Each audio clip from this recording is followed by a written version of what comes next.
My name is Charlie Brown, and I am a photographer and videographer, and I live in the Mad River Valley. A few years ago, actually about 5 years ago, Irene came to the valley, and it was an incredible event, which I happened to cover, along with I don't know how many people's photographs I've used in this presentation, but anyway. The reason that I'm putting this together tonight the way I did is I felt... Did you want me to start the slide? No. Okay. No. I felt that we had done a lot of interviews with the people that were affected by the hurricane. And I thought that by using them throughout the presentation, it would bring home what a community the Mad River Valley is. So, we're all going to get a little, we might not have this all together, but we're going to go for it. So, you hit it. Hi, I'm Charlie Brown, and I live in the Mad River Valley, where I'm a photographer and videographer. On August 28th, 2011, Hurricane Irene came to the Mad River Valley with all of its fury. So, let's take a look.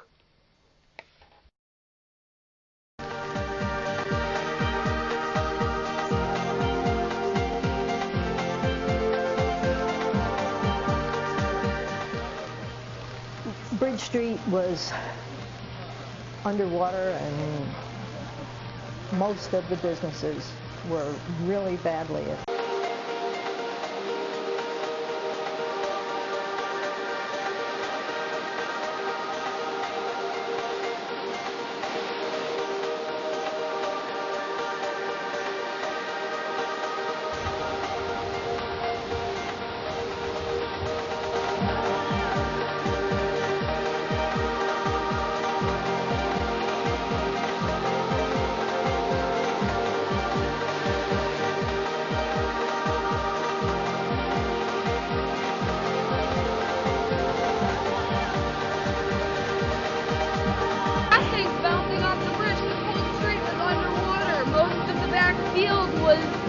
Was a river.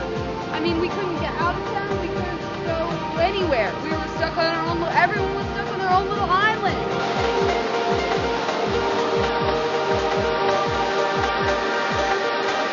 Position here is worker bee.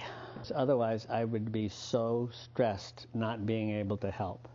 I mean, to see our friends, our valley people in such dire straits is just so hard for me. I mean, and at the height of the flood, you know, when you consider that this deck, you know, this house is engineered maybe 25, 26 feet above the rocks and the water.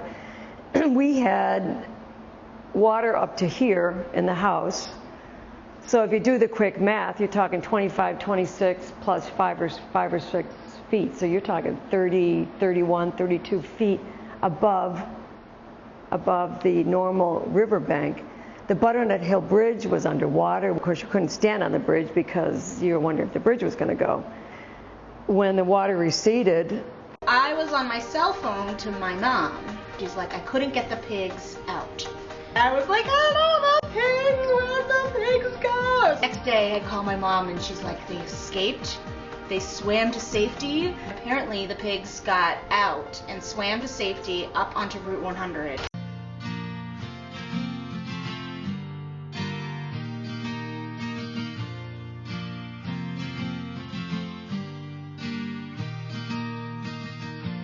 I was drifting quietly away. No rocks or waterfalls were in my way, till you came crashing down on me. Showed me all the things I didn't want to see. Oh, you.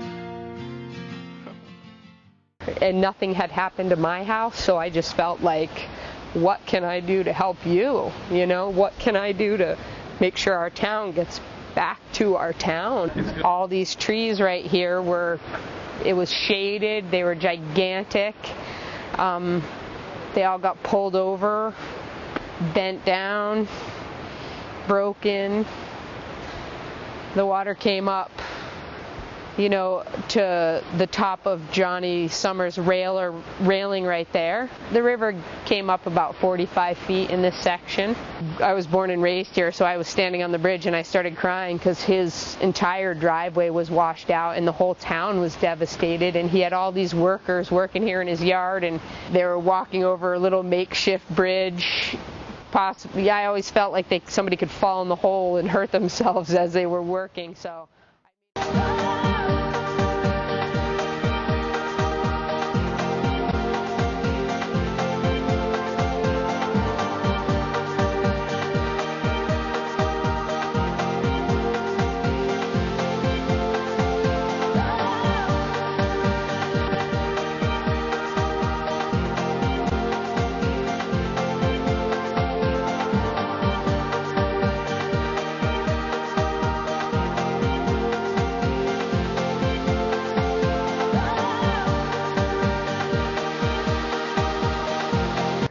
We went to this point where we were actually down under the building, and it reminded me of Fantasia, you know, where they were walking around with Mickey Mouse, directing all these people. There was like hundreds of people moving mud in and out of this building. There was like 2 feet of mud that had to be moved. Most of them were patrons that came in from out of town because they knew that they'd eaten there and they wanted to give back. And I'm going, wait, these people are getting as dirty as humans can get just to give back. And I was going, just completely blown away. Okay, so this lady and this guy, these are patrons. They've been coming to the valley from New York City for years.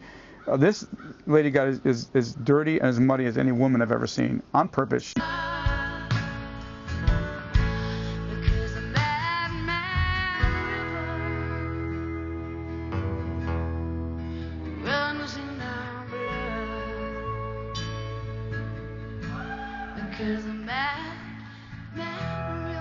The heart of this valley really shows.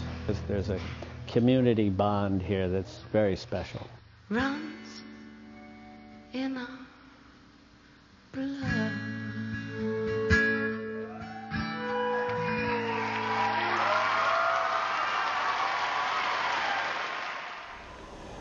Well, unfortunately, it didn't sync up quite the way I had it planned, but there you go.